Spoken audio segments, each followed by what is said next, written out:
AVM நிறுவனத்தை பற்றி குறிப்பிடாமல் தமிழ் திரையுலகத்தை பற்றி குறிப்பிட முடியாது என முதலமைச்சர் ஸ்டாலின் தெரிவித்துள்ளார். ஏவிஎம் நிறுவனத்தின் உரிமையாளரும் பழம்பெரும் திரைப்பட தயாரிப்பாளருமான ஏவிஎம் சரவணன் கடந்த டிசம்பர் 4ஆம் தேதி காலமானார்.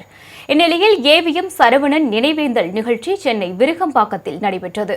இந்த நிகழ்ச்சியில் முதலமைச்சர் ஸ்டாலின் கலந்து கொண்டு மறைந்த ஏவிஎம் சரவணன் உருவப்படத்தை திறந்து வைத்தார். இந்த நிகழ்வில் நடிகர்கள் ரஜினிகாந்த், கமல்ஹாசன், கவிஞர் வைரமுத்து உள்ளிட்டோர் கலந்து கொண்டு ஏவிஎம் சரவணன் உருவப்படத்திற்கு மலர் தூவி மரியாதை செலுத்தினர்.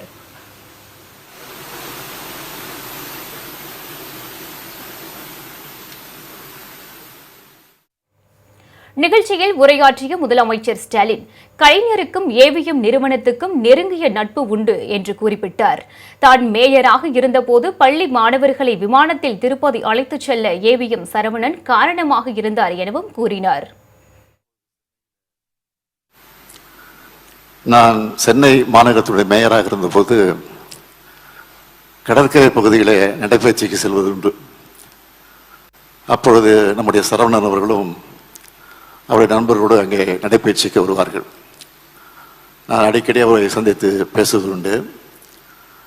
சென்னையெல்லாம் எப்படி இருக்கிறது, எப்படி அதை டெவலப் பண்ணணும் அப்படின்லாம் எனக்கு அறிவுரைகள்லாம் சொல்லியிருக்கிறார்.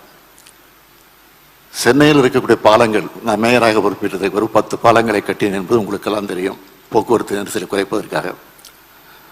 இந்த பாலங்களுடைய திறப்பு விழா நிகழ்ச்சிக்கு நான் நேரடியாக சென்று அழைப்பதை கூட தந்ததில்லை, தபாலில் அனுப்பிச்சி வச்சுருக்கோம். ஆனால் அதை பார்த்துட்டு நிகழ்ச்சி தொடங்குவதற்கு அரை மணி நேரத்துக்கு முன்பே அந்த நிகழ்ச்சியில் முன்வரிசையில் அமர்ந்திருப்பார். நான் ஆச்சரியப்படுவது உண்டு. நான் பல நேரங்கள் மேடைக்கு அழைப்பது உண்டு அவரை. இல்லை நான் இங்கேயே இருக்கிறேன், சென்னை நகர மக்களுக்கு இது முக்கியம், அதனால தான் நான் இதை முக்கியம் என்று கருதி நிகழ்ச்சிக்கு வந்திருக்கேன் என்று என்னிடத்தில் அடிக்கடி சொல்வார்.